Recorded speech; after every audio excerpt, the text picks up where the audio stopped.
Okay. So this is heroes to change into. So not heroes that you want to start the game with.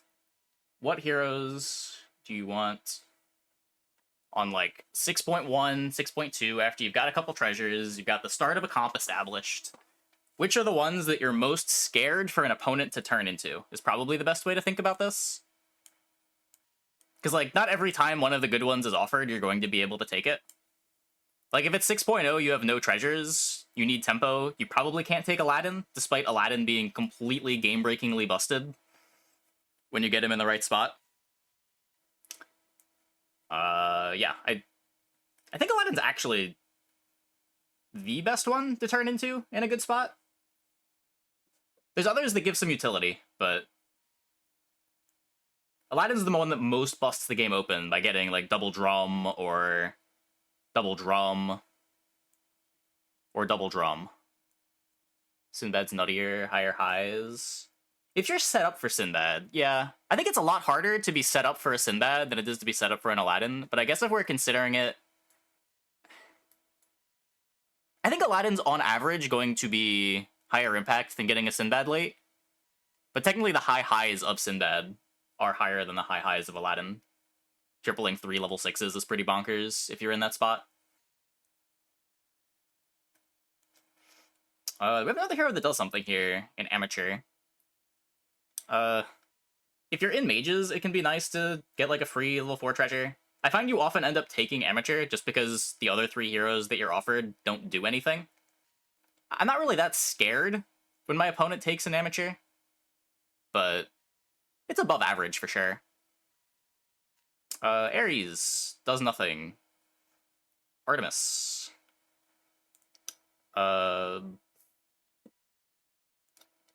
It's weird. So for some comps, it's pretty good. And for other comps like dogs, it can be really awkward when you want your slot 1 to die attacking. I feel like for most comps, it's kind of irrelevant. It's sick giving a Doom Breath ranged.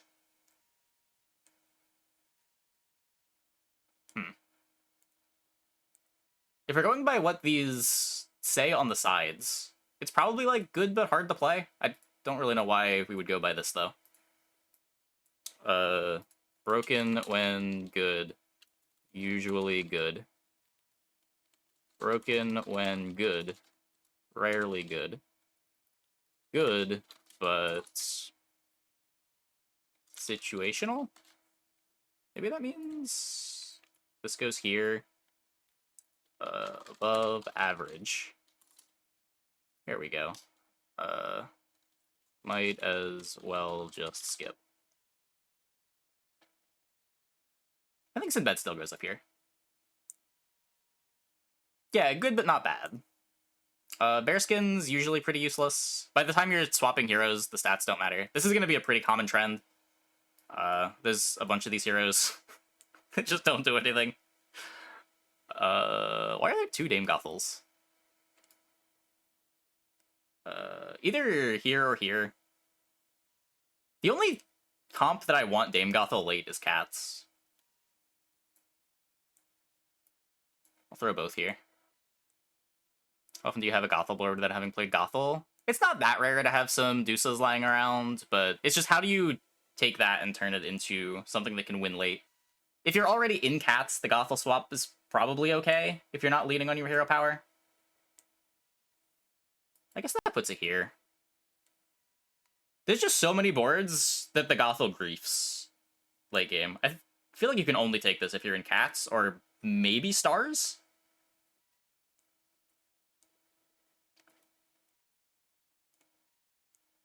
And it's not the highest impact thing in Stars either. Because it's not like your ranged backline is huge. Daedalus? I think it also goes up here. Broken when good, usually good. I am often in a spot where I don't have any pairs, and the game is going to end in a turn or 2, so I just know I'm not going to get any extra value on the Daedalus. But if you're swapping into it early enough, getting 2 level 6 treasures is bonkers. Need a value swap tier? That's just this.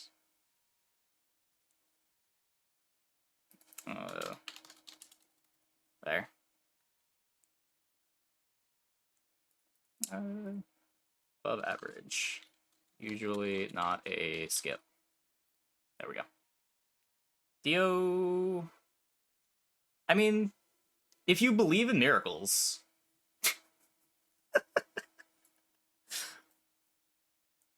I don't know, you have to be in a comp that cares more about upgrades than treasures. Dio does technically make it harder to upgrade things.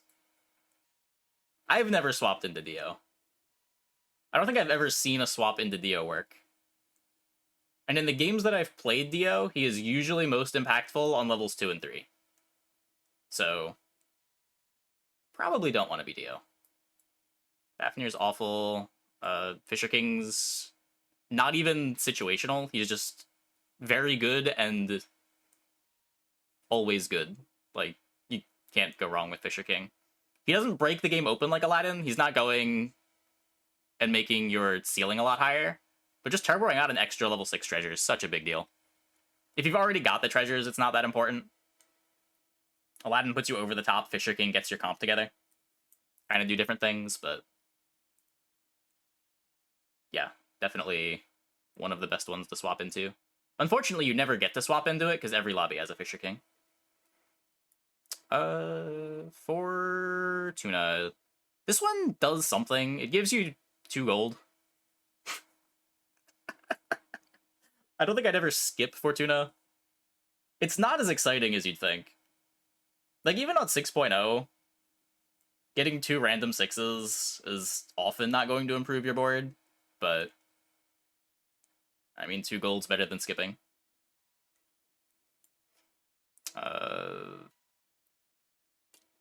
This is another one that's kind of weird.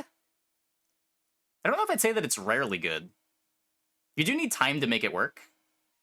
But as long as you have time, especially post-patch, where you're getting 2 extra 6s, I could see Freya being up here. It's just not something that you can make happen out of nowhere. But I guess if I put Sinbad up here, I should probably put Freya up here. It applies retroactively. I don't think so. I'm pretty sure you still have to triple something before your pairs upgrade. I think I've swapped into Freya once. And I think the lobby ended before I got value on it. Whereas I've swapped into all of these profitably.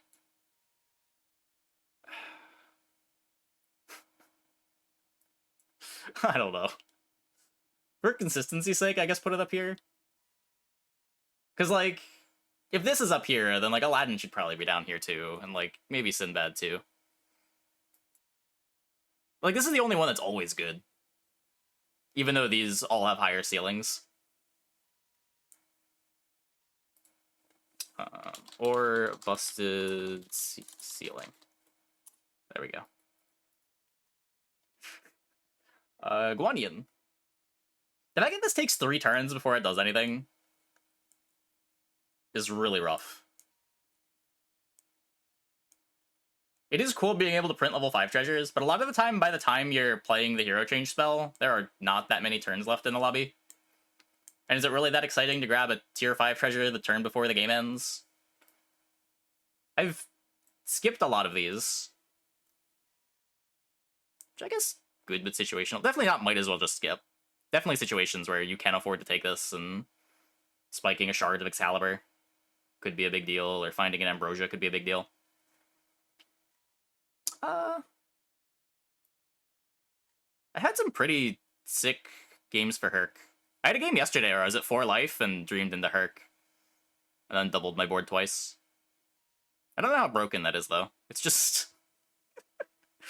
it's some tempo. If you're in Mages and on 4 life and dream into Herc, that probably goes in this category.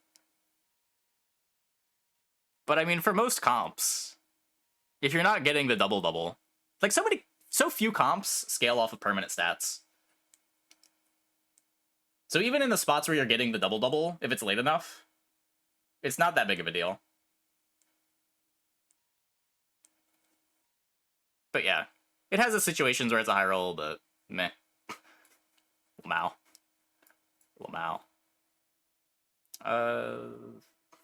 If you already have your treasures, Midas is kind of sick. This is probably like the quintessential broken when good, but not often very good. Because you need to already have your treasures set up, but still need more upgrades. Or begin a comp that just needs upgrades. Like, if I'm in Stars, and I already found a drumroll, I'd pretty happily dream into Midas to be able to, like, triple my Titania, or triple my Star Child if I, for some reason, don't have that already.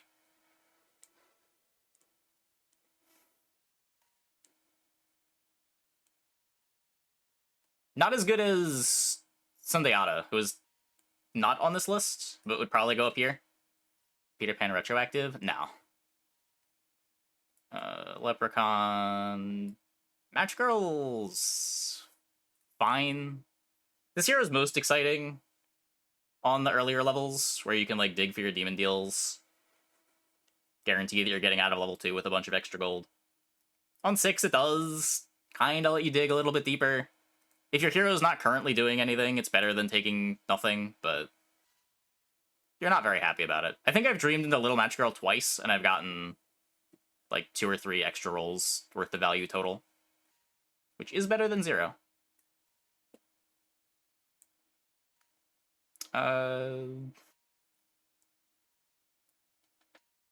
If you're in Mages, it's probably good. It gets you an extra mana. How often are you casting the hero change spell in Mages, though?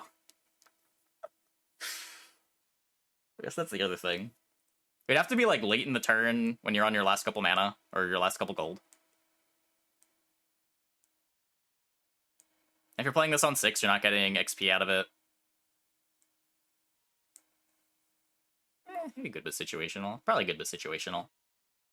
I've skipped Merlin more often than I've taken it, for sure. Why is Gothel in there twice? I have no idea. But it is. Bruni's another one that doesn't do anything. Odin's probably not a skip. It just makes a spell cheaper. Same idea as Match Girl. It's not a ton of value, but if your hero power is not doing anything to the point where you want to be casting the hero change, probably happy taking just a couple extra gold. Odysseus is like Guan Yin, but with none of the upside of getting a tier 5 treasure. You're just getting tier 3s. And it's slow. Big entrepreneur, you don't need the piggy bank at that point. Savitri is kind of weird. I feel like so many lobbies, by the time it gets down to top 2, one of the players is hopelessly behind. But even if you're just playing it to buy an extra couple placements, pretty good. It's definitely not rarely good. It's just... yeah. It's one of the better ones, for sure. Really good in top 3. It's weird because we're comparing things that have... like, we're comparing things on both ceiling and consistency. Like, there's games you change into Savitri and it does absolutely nothing. Whether your hero power procs or not. And then there's games where the one extra fight that it buys you lets you find the Pigamorph and you scam the opposing board that's bigger than you.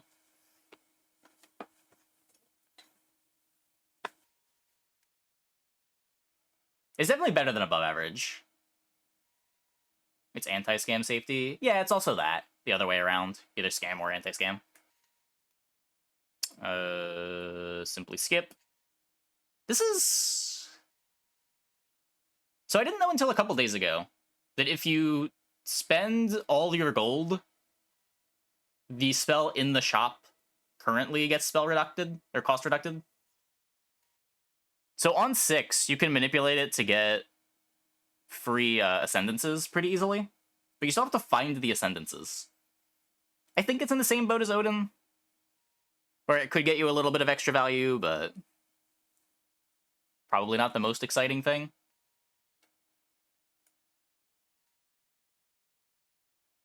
I mean, saving 12 gold is pretty busted. Odin's 1 mana, Sphinx is 8 to 12. Well, Sphinx is 1 to 12. You're not always going to find the spell that you want. The ceiling's certainly higher. And it does force you to spend mana on something else as well. Or with Odin, you just... your spell is cheaper. Sphinx does take a little bit more work. And yeah, if you're cycling the shop, it is way less than a 12 gold save, depending on how much gold you have to waste.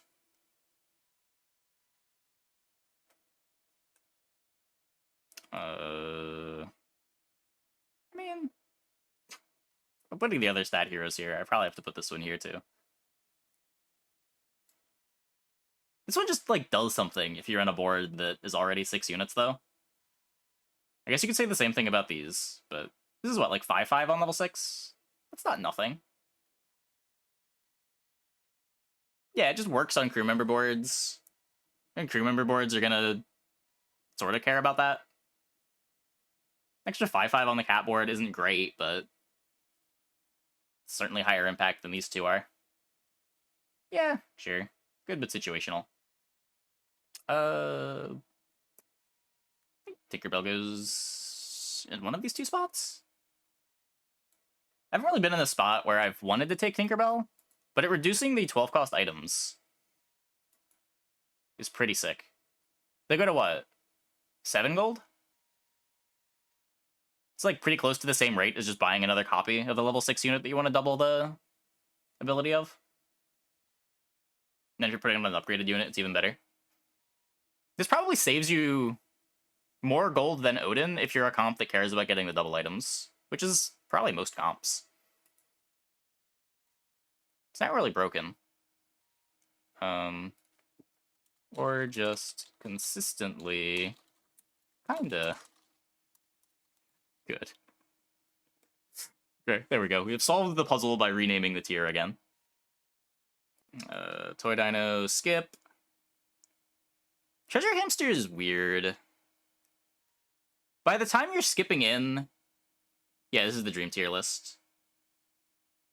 By the time you're dreaming in, you're not really tripling 5s anymore. Generally, the most impactful 6 to 7 upgrades is going to be either getting the shield treasure when you're in summons, or getting Holy Grail, just to look at 2 more 6s to try to find your drum roll or your double aura or whatever you're looking for. But it also means as you triple your 6s, you're not finding the drum roll or the double aura. I'm pretty sure it improves your odds overall, because there's fewer tier 7 treasures than there are tier 6 treasures. And you still get the one shot at looking at the level 6s. What about the doubling heroes? Those all just go up here. They are all among the best to dream into. Or here, depending on how good the comps they are in. I guess the boost one goes here. I think there's a boost one.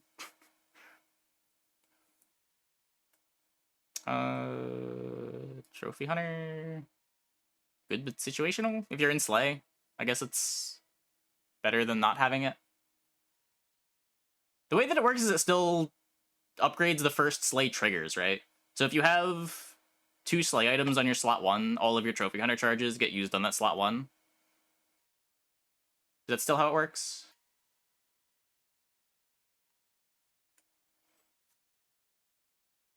Okay. And then the new Mask Hero probably goes here. I think it's higher impact than Guanyin, but it does still take 3 turns before you're doing anything with it. But getting 2 heroes is a lot better than getting a tier 5 treasure. Let's go with that. Sundiata up here for sure. If we're putting Midas here, Sundiata definitely goes here. Sundiata's kind of just a better Midas. And Peter goes in the might as well skip tier. Is this really all the heroes? I feel like we're missing a bunch. I can't think of any that we're missing, though.